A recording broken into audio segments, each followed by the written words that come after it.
Somebody says, how come you're up so early? Say, if you were headed where I'm headed, you'd be up early too. Well, if you were going to meet who I'm going to meet, you'd be up early.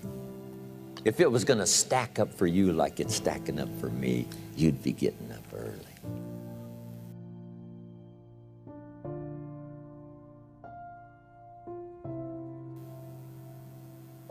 Here's why. It's not the hours you put in, it's what you put in the hours. If you start depositing greater ideas into the hours you've got later than now, I'm telling you, later you can't believe the productivity that will flow. The ideas you can't think of now, a year from now, they'll start to flow. And when you deposit those ideas in the hours you've got, productivity multiplies by 2, 3, 5, 10.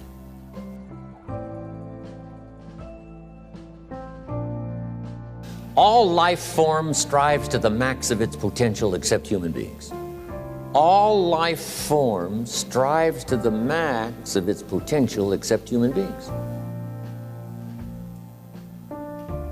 How tall will a tree grow? As tall as it possibly can. You never heard of a tree growing half as high as it could. No, trees don't grow half. A tree drives its roots as deep as it can, reaches as high as it can, produces every leaf it can, every fruit it possibly can. To the max. Every life form strives to the max, except human beings. Now, why not human beings? Jot this down. You've been given the dignity of choice. You're not a robot. You don't have to repeat this year the same as last year. You can tear up last year's plan, develop a new plan.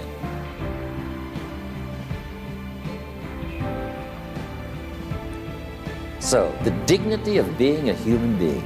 Now, here's the choice on being a human being. To be part of all we were meant to be, or to be all. To strive for all, or half, or part, or some. The choice is up to you.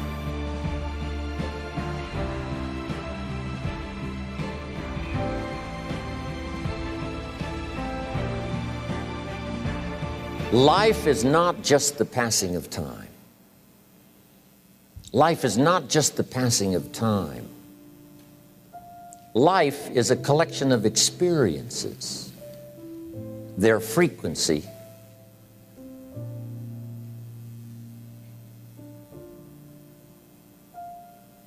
and their intensity.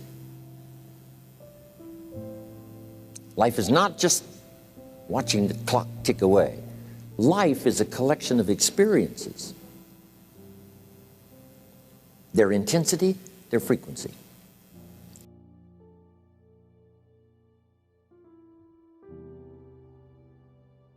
When should you start the day? As soon as you have it finished. Plan the day the best you can, leaving plenty of room for improvising and surprises and all the stuff that happens during the course of the day. But if you've planned a good, productive day, now you start that day, you can't believe how much more valuable your time will be. Don't start the day until you have it finished. Now here's the next one. Don't start the week until you've had it finished. Now to lay out a week is a pretty good challenge. Next, don't start the month until you have it finished. The places to go and the people to see and the productivity and the sales and the customers and the development and all the rest of what you want to accomplish during the course of 30 days. Don't start the month till it's finished. And then here's the big one. This is really challenging. Don't start the year until you have it finished. To the best of your ability. It can't be finished like minute by minute. And it might get all upset, and it might get torn up and you do a new one. You make so much progress the first 90 days that now you've multiplied it all by 2, by 3. Because that happened to me. I thought, wow, this is going to be a great year. By the time I'd finished the 3rd month, I'm rolling, I'm soaring. So many things are happening, I revised my whole year's plan.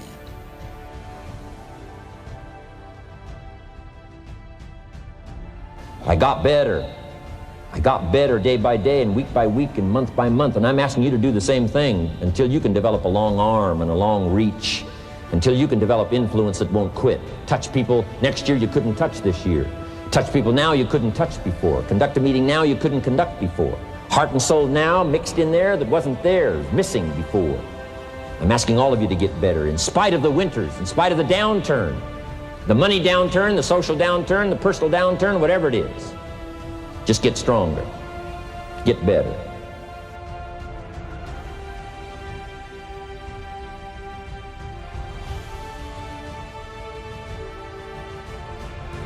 I'm asking you to drive worry into a small corner. You gotta worry some. All this negative stuff serves some purpose, but the key is for you to be the master, not the servant. Here's what I'm asking you to do. You be the master of worry. Drive it into a small corner. Don't let it loose. And I'm asking you to go home with some new faith and some new courage. I'm asking you, don't worry. Drive it into a small corner. We've all got concerns, and sometimes we all wonder, and sometimes there's a little crack of doubt. We worry a little, but I'm telling you, drive it into a small corner. Drive your worries into a small corner. Enemies of the mind you got to do battle with in the summer. One is pessimism that tries to get you only to see the negative side. Of course, there's the negative side. Life is part negative. What else is new? If the glass is half empty, it is half empty. You say, well, I've been only taught to see that it's half full. Well, sure, it's half full. But it's also half empty. I mean, can't you handle that? I mean, you know, that's not too difficult. But here's what pessimism would try to get you to do. Believe that it's only half empty. And when pessimism comes to your mind, you've got to educate pessimism, because pessimism is stupid. Pessimism tries to get you to believe that it's only half empty. Of course it's half empty, but it's not only half empty. It's also half full. I'm asking you to be in charge. Be in charge of your own mind. Be in charge of your own destiny. Do battle with your enemy. Do battle with your enemies. Take sword to your enemies. Whatever's going to destroy those values, take sword to it. If it's worry, take sword to it. If it's threat, threaten back. Take your harvest and all that comes your way with full responsibility. Don't complain.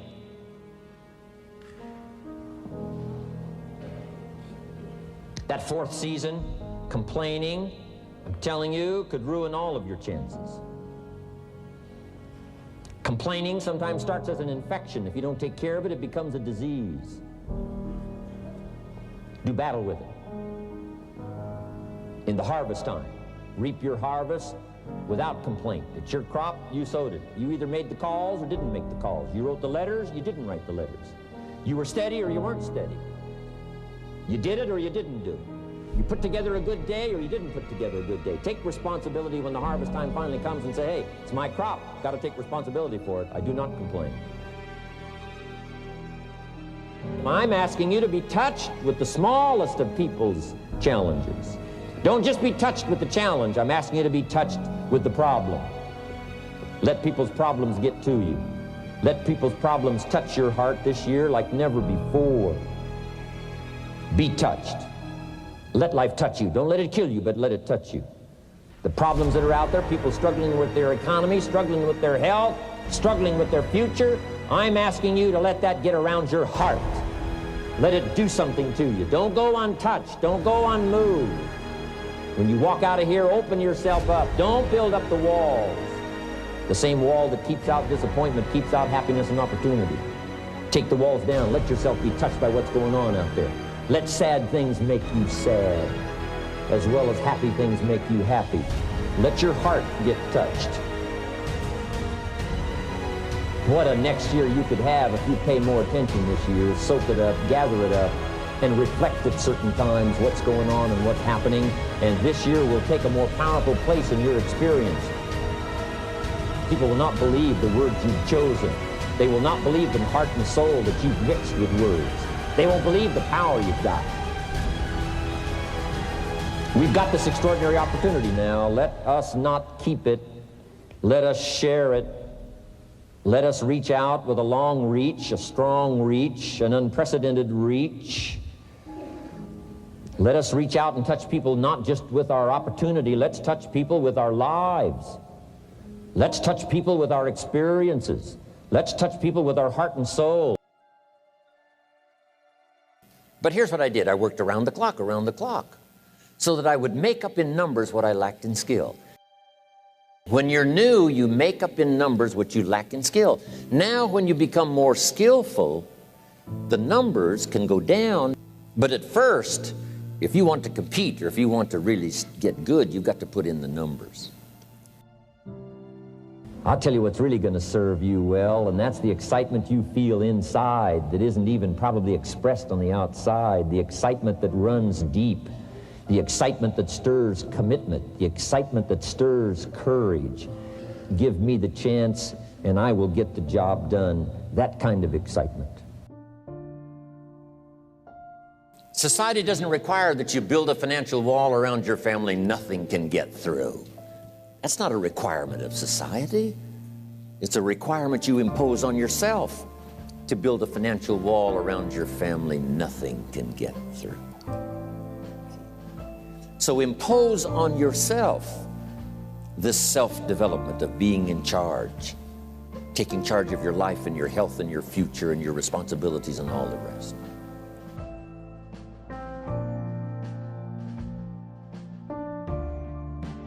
Don't mistake movement for achievement.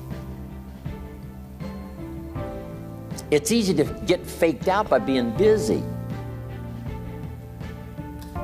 Guy comes home at night all exhausted, falls in the chair and says, oh, I've been going. Here's the big question, doing what? It's not the going. Some people are going, and they're doing figure eights. Their progress is small. So don't mistake movement for achievement.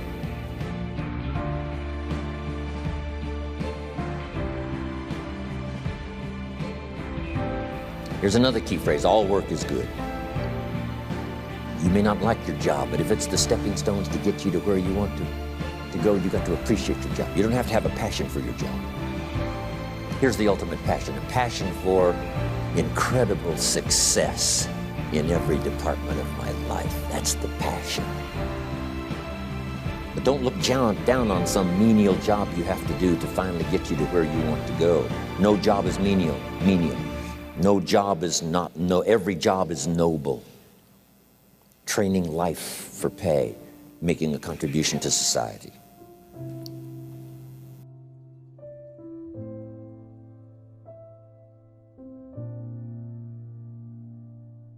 Do not apologize if you've done well.